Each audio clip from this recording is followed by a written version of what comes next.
Hello YouTube, this is Tammy Pie and I'm back with another video. I am doing today a VR to Cara Tarot called 20 classic movies in tarot. Oh, I hope I got that right. I did. Movies in tarot. I'm gonna put her original prompts in the down bar so that you can follow them exactly if you choose. I replaced 3 or 4 of the movies just because I wasn't super familiar with the movies, so I couldn't really relate to it. And I am not, for Cara is actually an actress, so this is her wheelhouse. But I have some good stories. I have some good stories about some of these movies, so let's get into it. So prompt 1, she had Citizen Kane, and this was the first one that I switched. Citizen Kane, of course, is like really classic Orson Welles movie, but I changed it to The Shining from 1980. And this is The Shining is a movie that was done by Stanley Kubrick, I believe, of Stephen King's novel of the same name. And I think it was also done as a TV series, but I love the movie. Cara's doing here is we're going to do the movie. I'll give you the year, and then she gives a quote from the movie, and from that quote, that's where we're going to get your tarot deck. So my quote from The Shining is the classic, "Here's Johnny." And that is a deck that made a big splash when it came out. And I'm going to put some video of This Might Hurt. Okay, my friends, The Shining with Jack Nicholson and Shelley Duvall, 1980. Okay, here's Johnny, a deck that made a big splash when it came out. And this is the original version, the original indie version of the This Might Hurt tarot deck. And people were so psyched when this came out. I don't think this is exactly the first edition. This is the one that has the hollow black edges. And, well, let's just look. It is now published mass market by Liminal 11. First edition, 6th print run. Wow. Okay. So yeah, everybody loved this. And great backs. I don't know why Liminal 11 chose to change the backs. Maybe just because it is to differentiate between the indie and the mass market. But in my opinion, these backs are better. However, if the only way you could get it is by mass market, the whole reason for putting decks out mass market is so that more people have access to them. But yeah, this deck made a huge splash, and some people loved it and some people didn't love it. And this was another one where it got so popular so fast that it had that opposite problem where sometimes something is so popular that people don't like it because it's so popular. But it has great inclusion in it. There's lots of people of color. There is differently abled people. There's just a lot of cool stuff in here. And I very much enjoyed getting this when I finally did buckle, because I was one of those people that was like, oh, come on, it can't be that great. And honestly, it really is. The readings that I have done with this deck, and I hear this a lot, are really very relatable to the people who are getting the reading. They really enjoy getting readings from this deck because the humans in the illustrations are so relatable. Unlike The Shining, which... So prompt number 2, The Godfather from 1972. I love The Godfather. I love the whole, everything, 1, 2, 3, the whole thing. The quote for that is, I'm going to make him an offer he can't refuse. Yeah, right? And that is a deck that represents an offer you couldn't refuse. And so I'm going to put some video right here. I gotta get a better bag for this because this is, I just call it the Vetrate, but it's Il Tarocchi della Vetrate, I believe, or otherwise known as the Stained Glass Tarot. And this is by Luigi Scapini. And so the quote from The Godfather, I'm going to make him a deal he can't refuse. This was sold to me, I forget her name now, but by a person that I knew quite well on Instagram, she was just paring down her collection, and that's where I like to shop. And she said this deck has been slightly damaged. It had been water damaged. And so it shuffles kind of funny. And there is some scruff marks on the edges. And if you don't mind that, I'll sell it to you just for the postage. And at the time, I think it was a little harder to find because this is kind of an older, it's a Scapini deck. And now I think you can find it. I don't think this is hard to find anymore. And I'm pretty sure that later stained glass decks have kind of taken this artwork and run with it. But this is really, I don't think the camera does it justice. The colors in this is really beautiful. And it's not exactly like other Scapini decks, like the medieval Scapini or the Bacchus or the Romeo and Juliet. This one it's Pips, not Marseille, and it's much lusher. It's very I don't know, the colors are very deep and saturated. But yeah, the Stained Glass Tarot by Luigi Scapini. Prompt number 3, Casablanca, 1942.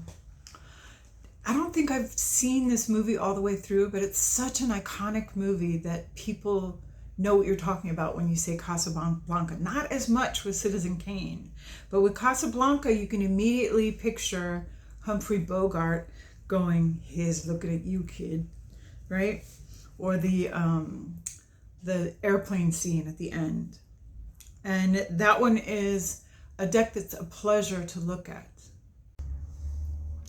The Lonely Dreamer Tarot.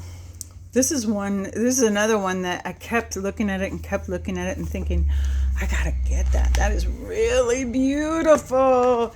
And then by the time I actually went out to get it, they were so sold out. This deck had, I think, 2 or 3 different versions. This is the 3rd edition.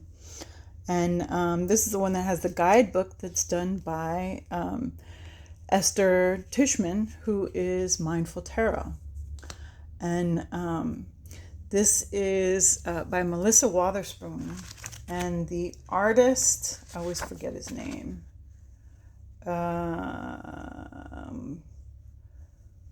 Redon. Yeah. Antoine Redon. Anyway, Odilon Redon, sorry. And just really luscious, beautiful. Talk about a feast for the eyes. This is a deck, and that's not the card that's the feast for the eyes, but this is a deck that I often get confused by because I'm so busy looking at the beautiful artwork that I forget what I'm doing.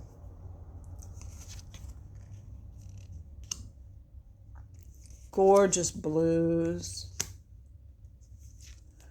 And somehow or another, they managed to take from an already existing body of work a really good collection of images that actually does pretty much give us the archetypes for the tarot. So pretty amazing. I mean, she did a little bit of adding swords and cups and stuff, but still very impressed by Melissa Wotherspoon's ideas and work as far as this goes. Yeah, I need to do more reading with this one. Prompt number 4, Singin In The Rain, 1952. I actually am a big fan of this movie. I loved the scene where he is actually dancing around the lamppost, but there's also a scene where Gene Kelly is dancing with Sid Charisse, and she is such a magnificent dancer.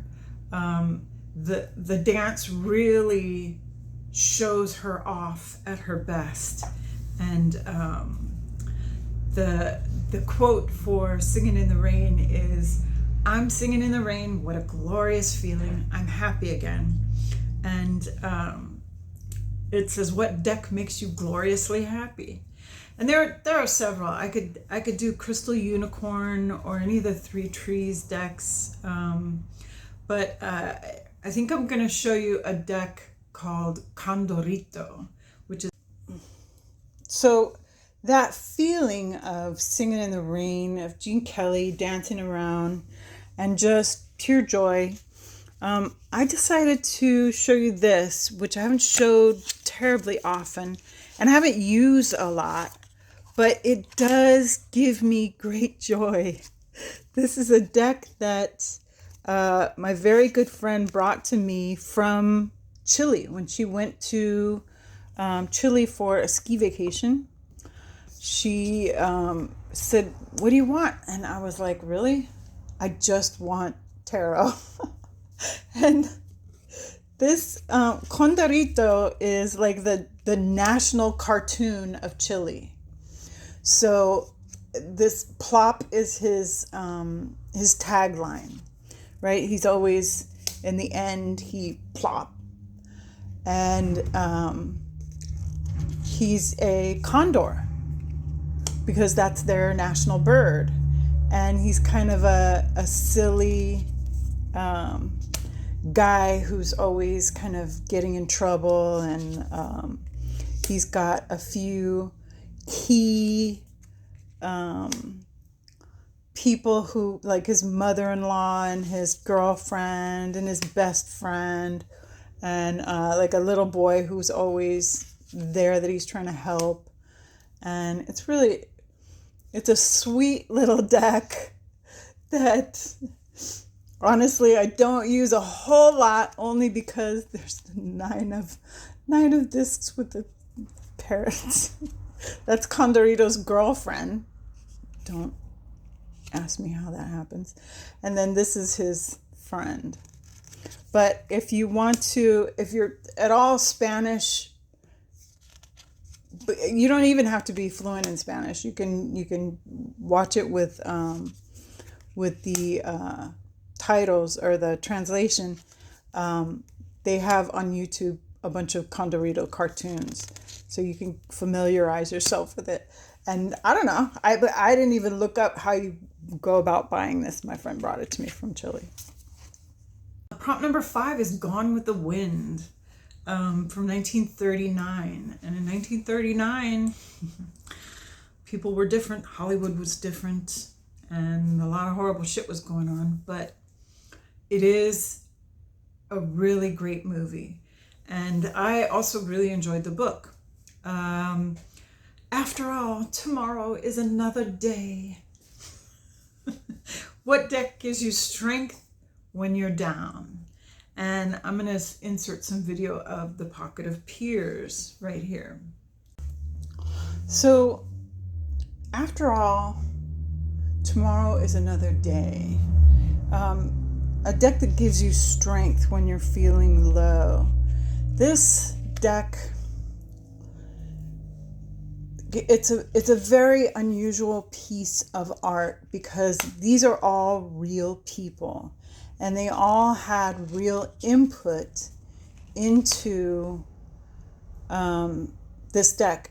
Now the World, I think the Fool, there's a couple of cards that are hands because the Out of Hand Tarot is a companion piece to this deck. And I've met a lot of these people. This is Jamie herself, who is the artist behind the deck. But when she was running the Kickstarter for this, she did all these interviews with all these people. And they talked about, there's Mary Kay Greer. They talked about why they chose the cards that they chose to be. I mean, some of them, Jamie just gave them like 3 or 4 cards that they could choose from, right? And it is so interesting. I don't know that these are up there, but so this is I know she's still on Instagram. This is a woman who's created, I don't know how many, like maybe 30 or 40 different types of oracle decks. And she's just got an outrageous brain, right?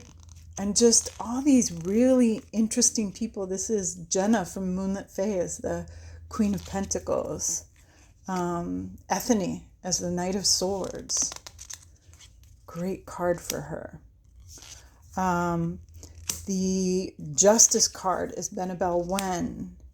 I think this is the Lionhearts guy.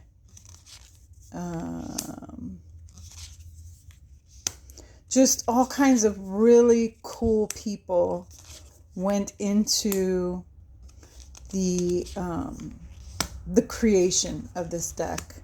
And it does, if you let it, give you real comfort. And I love that about this deck. Prompt number 6 is Lawrence of Arabia. And I have several times tried to watch Lawrence of Arabia and never gotten through more than 15 minutes of it. I don't. And I always think that they're talking about The Man Who Would Be King, which is a movie I do like, but they have nothing to do with each other. They just kind of are switched in my brain. I don't know why. But I'm going to switch this one to Ghost 90.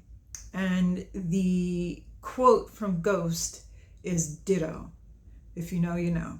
I think it's a classic movie. And what deck do you have 2 of and why? All right. Ditto. So if you watch the movie Ghost, which some of us have watched it several times, we don't have to mention who, you'll know that whenever she would say, I love you, he would say ditto, not I love you back, right?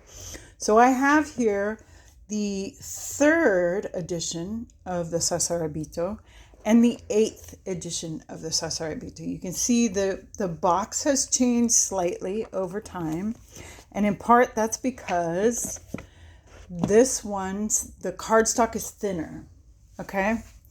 And let's do a little situation here, because my 3rd edition is signed here and in the little book, because Stasia is a Seattle artist, and I used to see her artwork. Like, she's done murals in Seattle.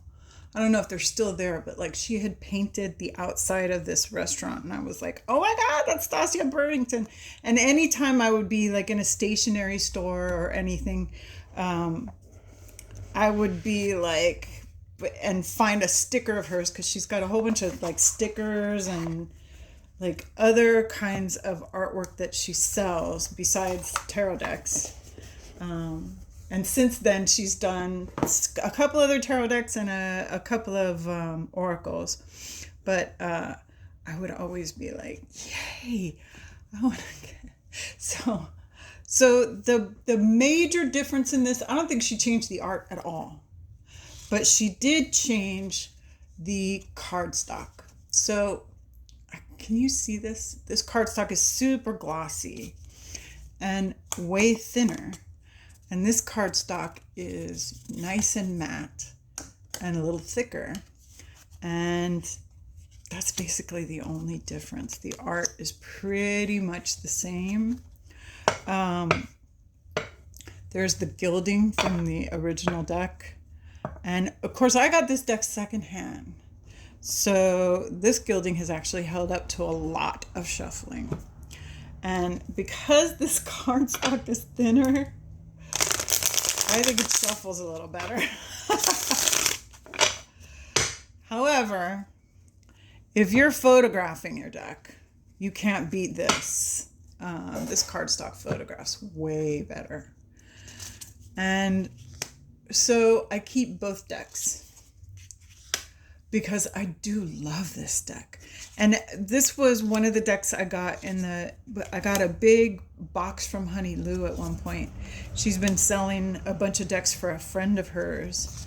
And part of the reason I bought that lot was because I wanted to have this with me, because I was missing my Sasarabito and it was still in Yakima. And then when I got my Yakima box, that was included in it. And I don't mind.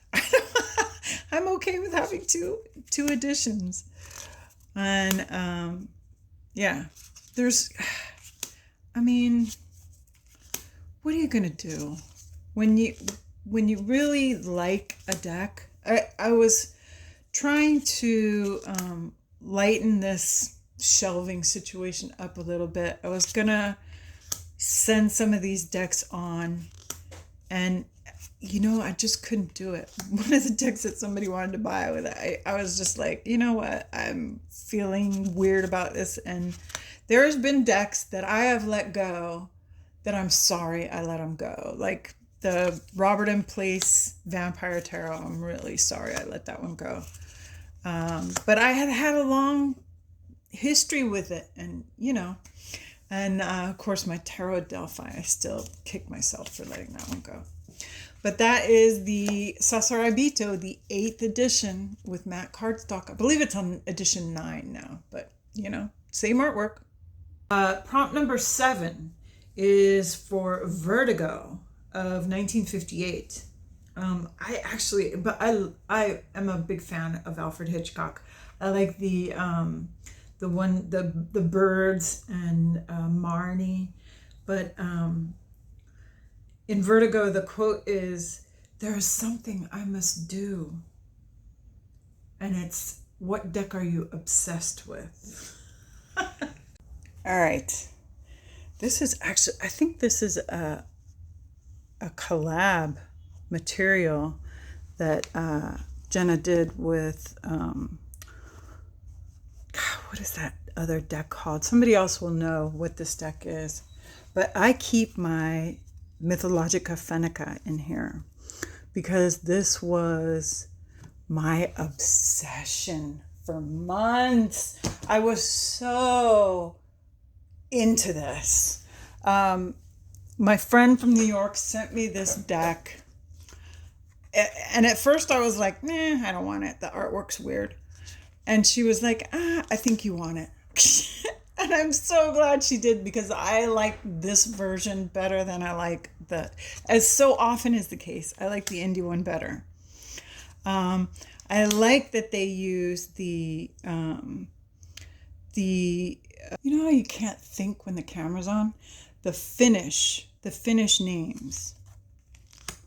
And I figured out the difference between the water and the air suit. The air suit has this subtle cloud pattern in it. But the stories are unbelievable. And the way, so what I did was I just shuffled this deck up and I would like draw 3 or 4 cards in a day. And then I would read on the cards. And sometimes I wouldn't have time to read on the cards. So I'd pick like a couple more cards and then try and read 4 or 5 cards. And then on other days, I would just get so into it that I would read more than that. And so I ended up reading through the guidebook like twice. And it's just the way she layered these drawings onto tarot and also onto this folklore is just beautiful. I really love this. And I'm not the only one. There are a lot of people out there that love this deck for readings because the folklore part of it, it's the same reason why fairy tales and storybook like children's stories work so well with tarot because they're all trying to teach you a lesson. And Star Trek. Prompt number 8, The Wizard of Oz, 1939, with Judy Garland. Oh, if you've ever read, if you haven't, you should read Judy Garland's biography because it's really interesting, the life she led. And the quote from Wizard of Oz is, "There's no place like home." What deck feels like coming home after a wild adventure? I kind of wish Dame Darcy would do a Wizard of Oz tarot because I think the person that did that Wizard of Oz artwork is the same one that did the Buffy artwork. And I don't love that artwork. It's fine for Buffy. But, and I always have to smell this deck when I take it out because it smells so good because it's been around the beach and it's got like jasmine oil on it and sunscreen on it. And it just smells like a deck that's been well used and well loved.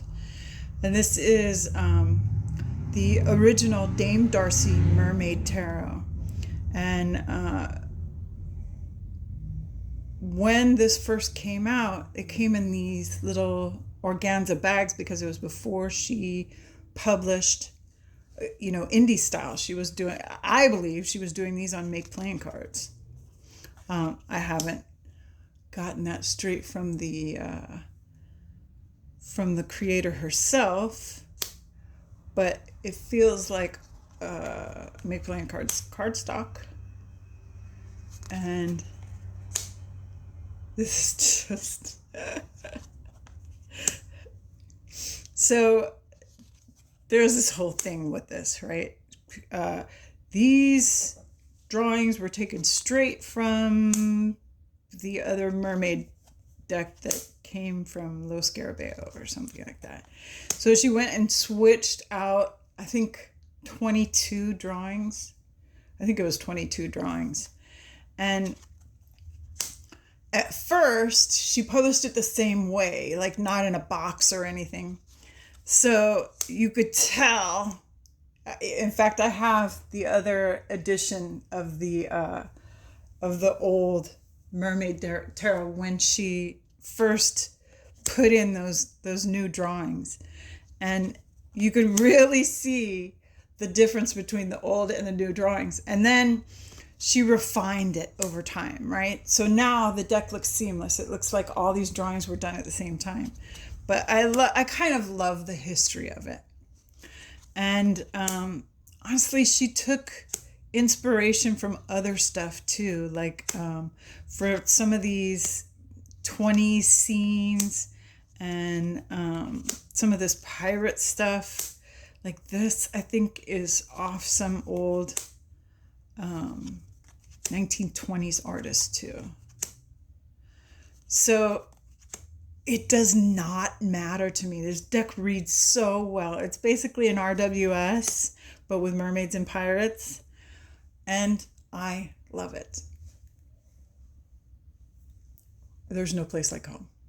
Prompt number 9, Star Wars, 1977. Interestingly enough, I have a really good story about this because I saw Star Wars in 1976.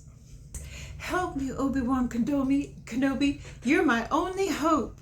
And I'm going to say that is a deck that came a long way to get to you.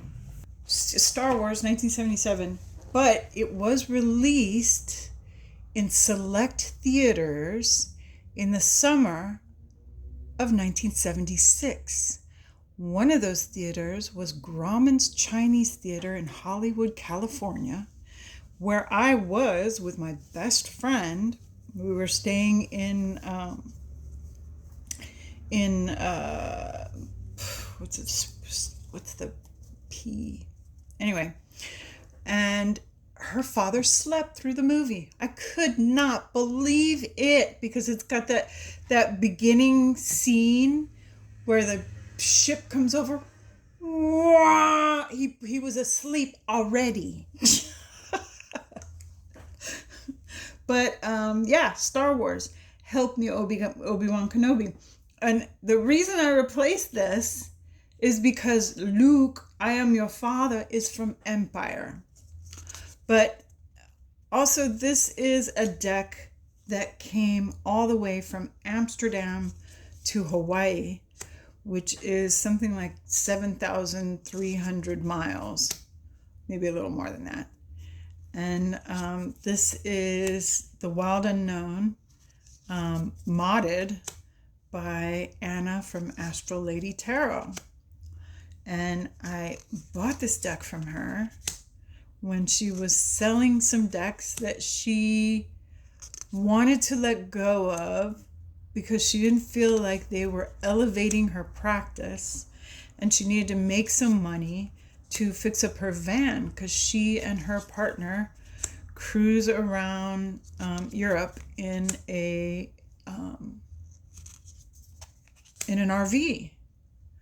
And I was like, yeah, I'm totally into that. I want this deck that she did from her hand because I've always admired it. Because B, I always wanted to do this and never did. And C, I am totally into my money going for fixing up an RV so you guys can travel and have a good time. Yes. Yes to all of this. Oh, so delicious. Yummy. Number 10, Psycho, 1960. Another great Alfred Hitchcock. A boy's best friend is his mother. A deck that's a little twisted. Yeah. All right. Lydia Wilhelmina's Monsters the Macabre and Autumn Scenes. Right? This deck is so good. Yeah. A boy's best friend is his mother. This is like perfect. Perfect, because this is like a horror movie. You know, it's that looks like normal, but it ain't. I think Simon recently just got this too. I think Joe got him a copy of this along with the really cool. I have the regular guidebook for this. I think it's in Yakima, but it doesn't have a whole lot going on. He got that one too. But the like grimoire, the really nice one, that was such a score. Lucky man. I mean, you know, this person is out there making dreams come true, so why not make like fully the dreams come true? Oh my God. But I have in my playlist somewhere a comparison between this and Touchstone, I'm pretty sure. Because she uses some of the artwork, some of the same artwork. And I loved, this is the card that made me need this deck, because this painting I've seen. This is one of the paintings I saw at the National Gallery exhibit in New Orleans. And these glasses on this actual painting do look like you could take them off. They're so realistically rendered. It's really gorgeous. But yeah. Madame Lydia Wilhelmina's Monsters, the Macabre, and Autumn Scenes. Otherwise just familiarly known as the Lydia. Gotta love it. Prompt number 11. 2001: A Space Odyssey, 1968. I'm sorry, Dave. I'm afraid I can't do that. Another great Stanley Kubrick. A deck that won't work with all readings. Could be in 2001: A Space Odyssey. And, oh wow. I keep meaning to do that second part of the whatchamahoodle. But everything has been changed, right? Everything, the names of things, it starts from 0 and goes to 9 instead of 10. Everything has been changed. So I haven't worked with this deck at all, I'm ashamed to say. I kind of went through the guidebook and then moved on to other toys. But I'm gonna do it because I love it. Reconciliation.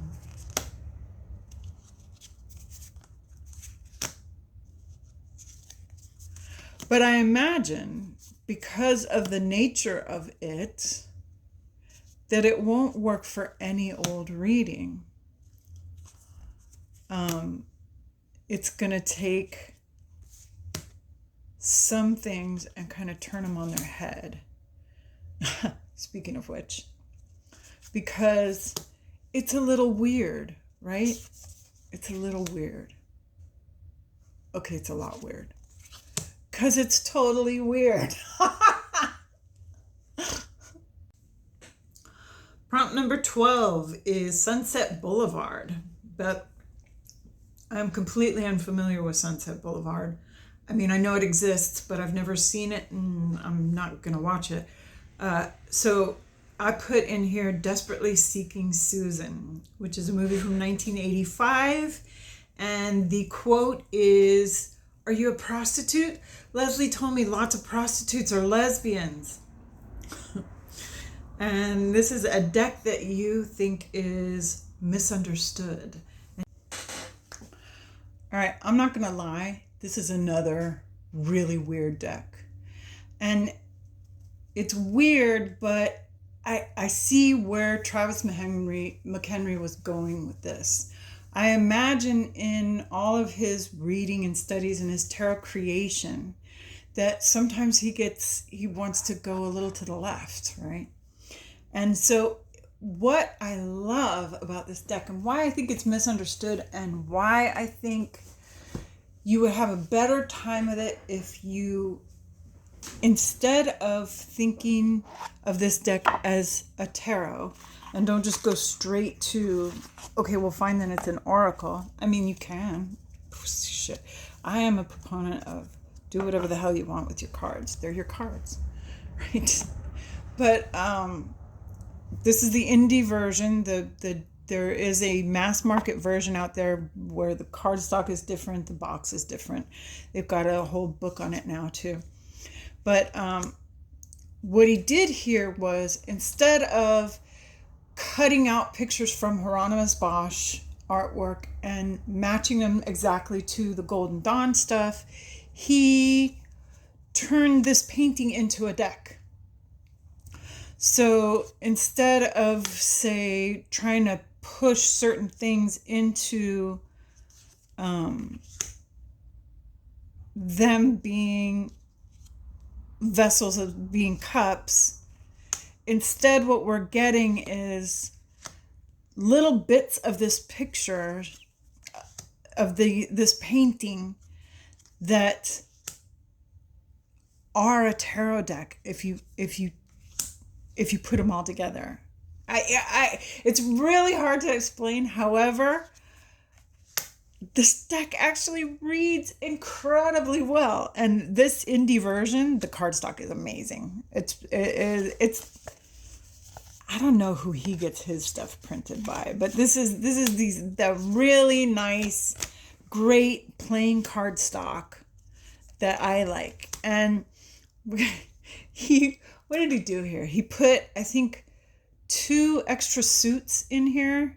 He put a bunch of extra court cards, which I'm sure everyone was like, what? Court cards? We hate court cards. Why would you put so many extras in there? But he did. And he renamed just about everything. But things like this, when you get this in a reading, it is so relatable. This is such a great deck. I love this deck. Oh God, help me. Number 13, The Graduate, 1967. My mother played that album over and over and over. It's the album of my babyhood. Or my brother's babyhood. My brother was born in 1967. I was born in 1964. But I remember my mom dancing around to God Bless You Please, Mrs. Robinson. So The Graduate. Mrs. Robinson, you're trying to seduce me, aren't you? And this is a deck that has female seduction in it, like some sexy ladies.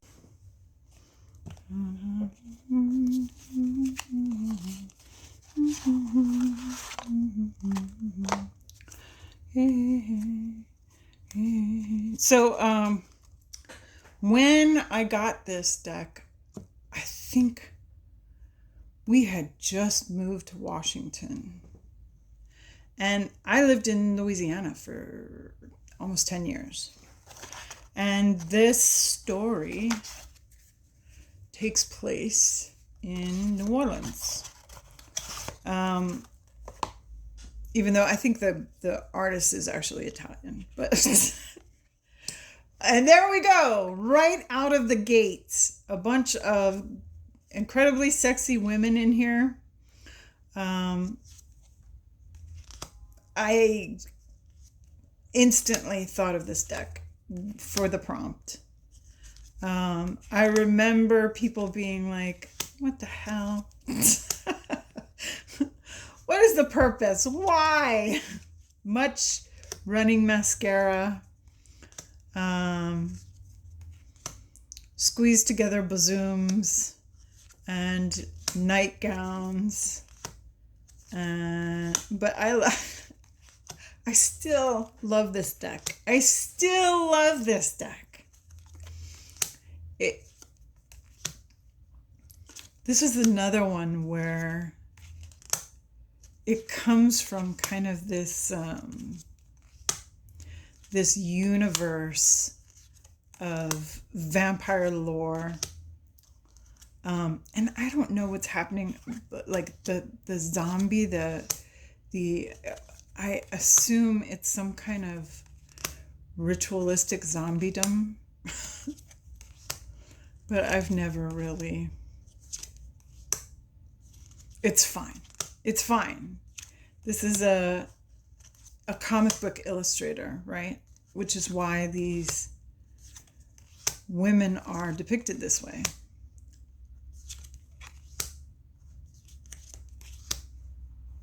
Ludi Lescott, super sexy. Prompt number 14, Nosferatu, 1922. Now, I've only seen the new Nosferatu with Lily Rose Depp in it.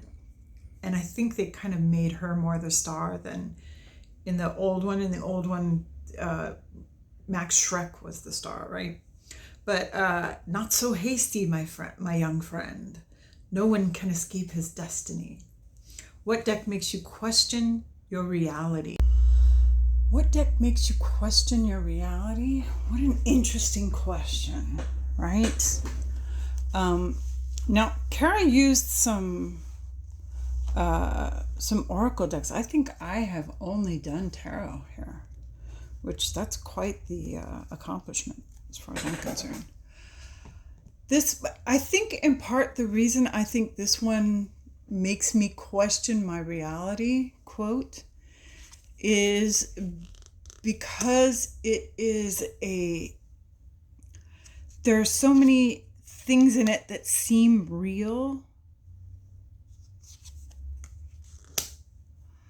Like the birds are anatomically correct, but also stuff that seems like it is from a fairyland or like a haunted circus. So, and I've never had a problem reading with this. This deck reads to me, I mean, I guess not easily. I would say it's a kind of a leveled up tarot. Like the little person cruising around with the big bees. But talk about question your reality.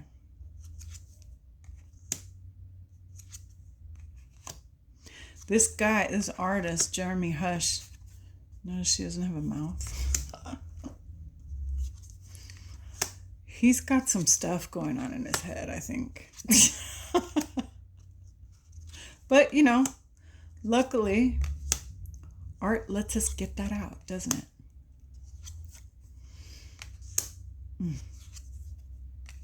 Love the birds in this deck.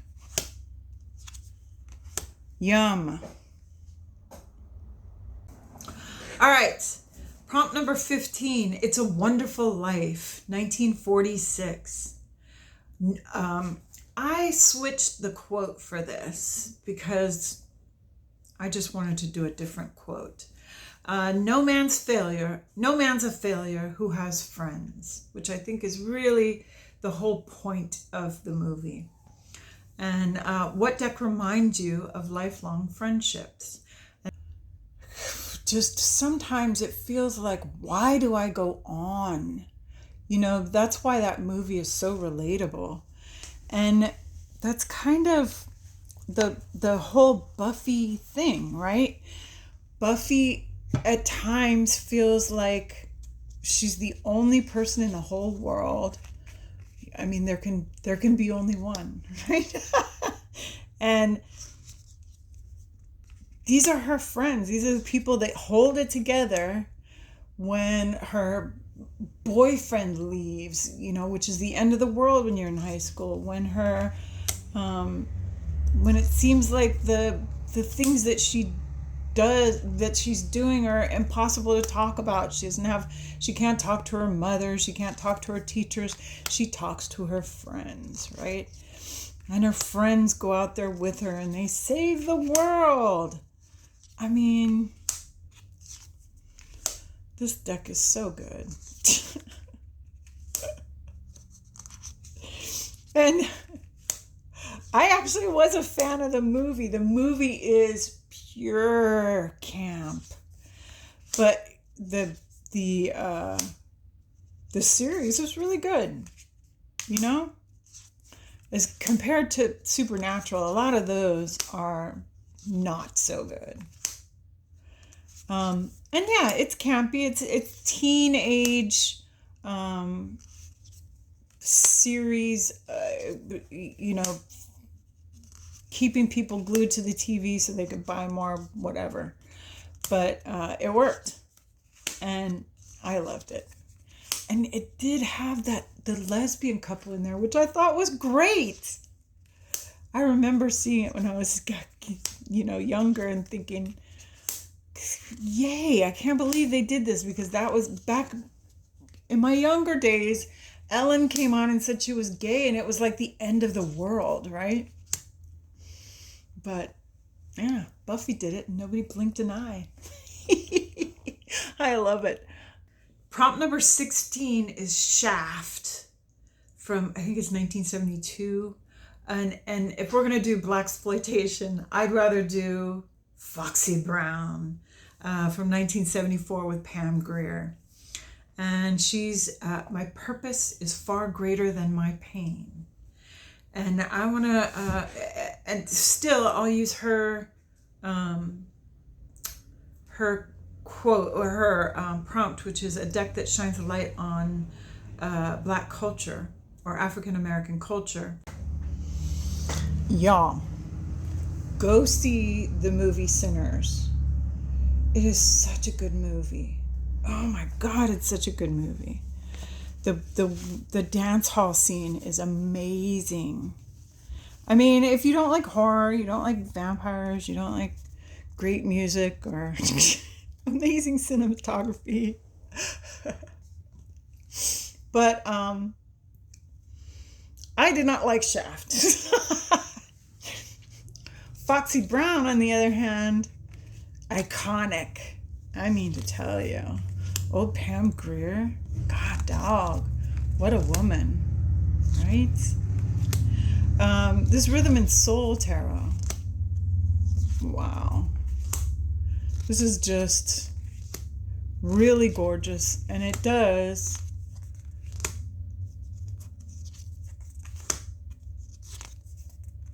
have like a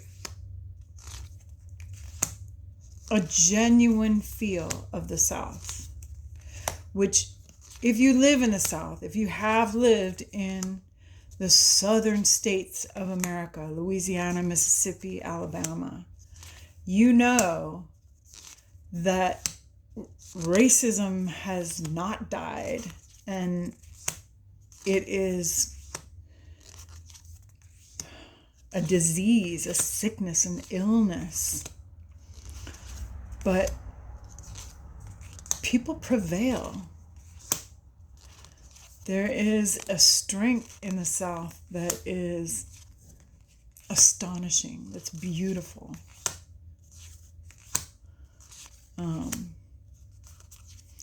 And I really think she shows that in this deck. Honestly,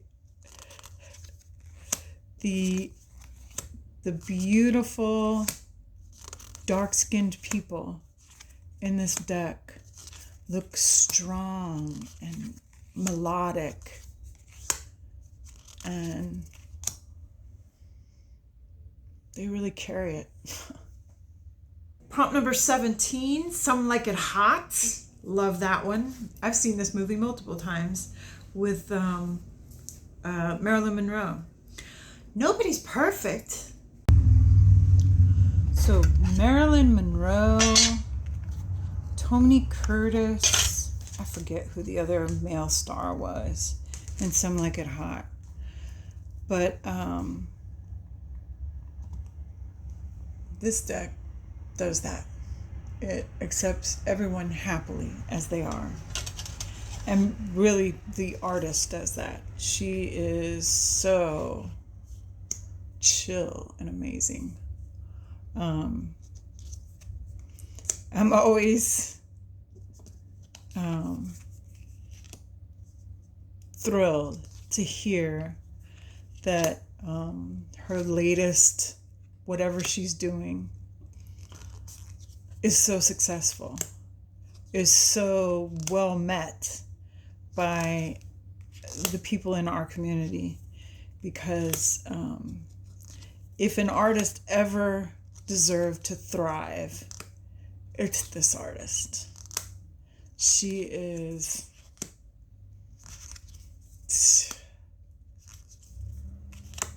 just a real sweetheart.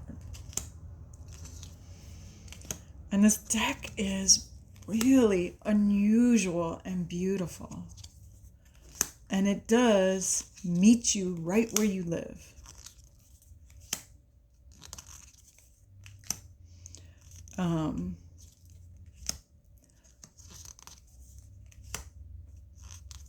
The big guidebook that you can get separately, great tool, great piece of writing, but you don't need it. Honestly, you can get whatever you need just with the deck, and certainly the decks that come with the little white book.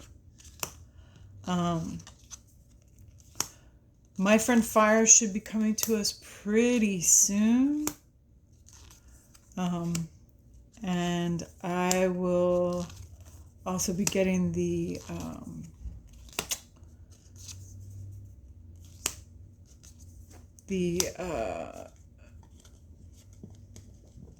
what do you call it? The linen edition of this deck, which people say shuffles better. I don't know. I'm super bonded to this deck. Love this one. If I could have, I would have replaced every single movie on here with a horror movie because I love horror movies. It's my favorite genre. But prompt 18 is Rosemary's Baby from 1968. This is no dream. This is really happening. A deck that is like a scary dream. I think my my next video is going to be an unboxing of I got the Raven's Dream from MJ Cullinane, but this unfinished business of Ghostly Tarot, I mean, it fit the prompt so perfectly, right? It is kind of a nightmare. Because all these people are the undead. And they've all come to some terrible end because of, oh, I did this. I'm always doing this. They come to some terrible end because of some bad thing that they did or some mistake that they made, right? The stories are wonderful. Still reads great. I mean, if you're a tarot reader of any skill, you can put it together. And you know, MJ reads tarot. She's an artist, but she also reads tarot. So this is a story that takes place in and around Yakima.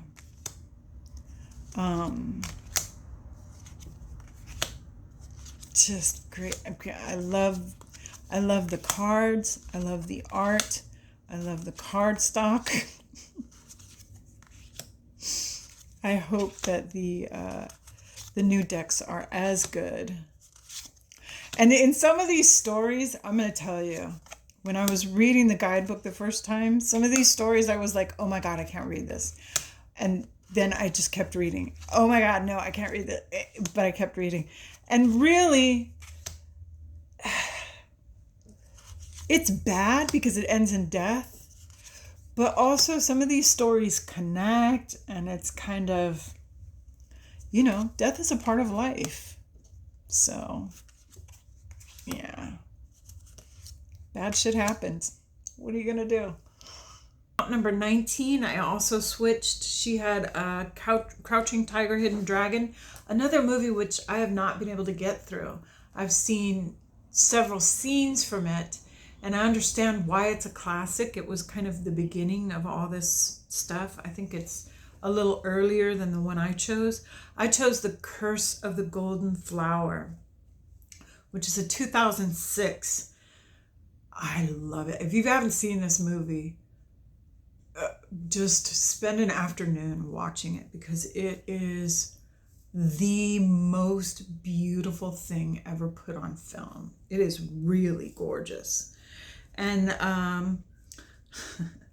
The quote I chose is, "What I do not give you, you must not take by force." And this is a deck that feels like a Chinese kingdom.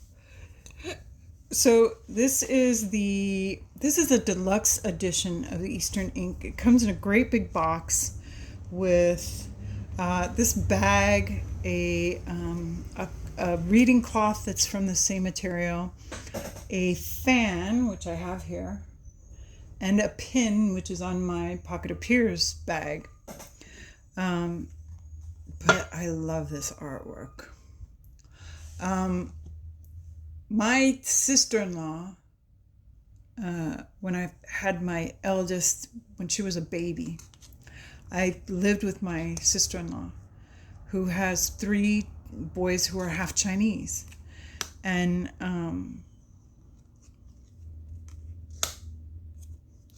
she imparted some great wisdom to me, but she was so set in her ways. She liked certain things very much and didn't like others. She had grown up the middle of 3 sisters. My kid's dad and his brother, who was older by 7 years, were born much later. So for a long time, she was the middle child, and it made her really tough. But she hated sitcoms. She would not sit still to watch a sitcom, wouldn't have it playing in her house, and loved kung fu movies. So, and she was ill for a lot of the time that I was there. She had cancer. She wore a colostomy bag. She'd had to have some of her intestines removed. And I would watch these kung fu movies with her, and I fell in love with the art, right? Even though these are made a certain way too. They're, I didn't have the heart to tell her, it's just very similar to sitcoms, actually. But this artwork is just really gorgeous. And this deck, if you're interested in it, it just reads like an RWS. It's actually quite a standard RWS. It just has this really nice, flowy watercolor artwork that I enjoy that kind of flow because it flows through the cards. And finally, prompt 20, which she had Camille. Again, I've never seen the movie, so I couldn't relate to it. And I'm going to give you Clueless, which I think is I think it's 1996, but that's a new classic. I mean, it's a classic remake of Emma, and hopelessly romantic. What deck is hopelessly romantic? So all right. This deck is in my one and only Kelly Bear bag. On the other side from Bohemian Gothic, because these are sister decks. And this is the Victorian Romantic by Baba Studios. And this is the ultimate romantic deck.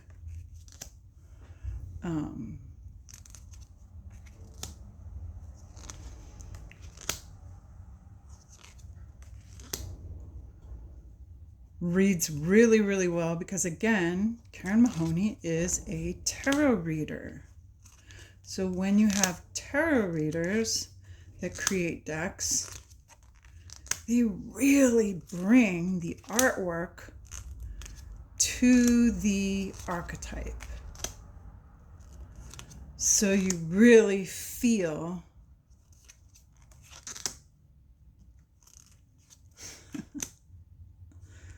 Six of Swords, of course it is. Queen of Wands, obviously.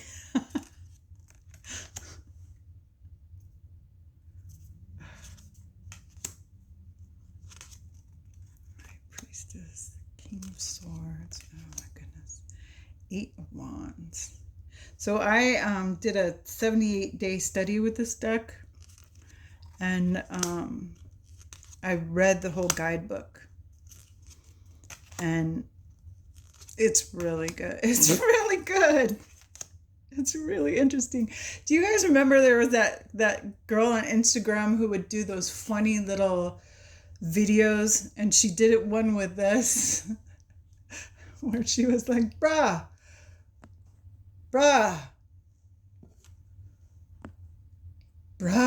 it's gonna be all right, or something like that. It was so funny.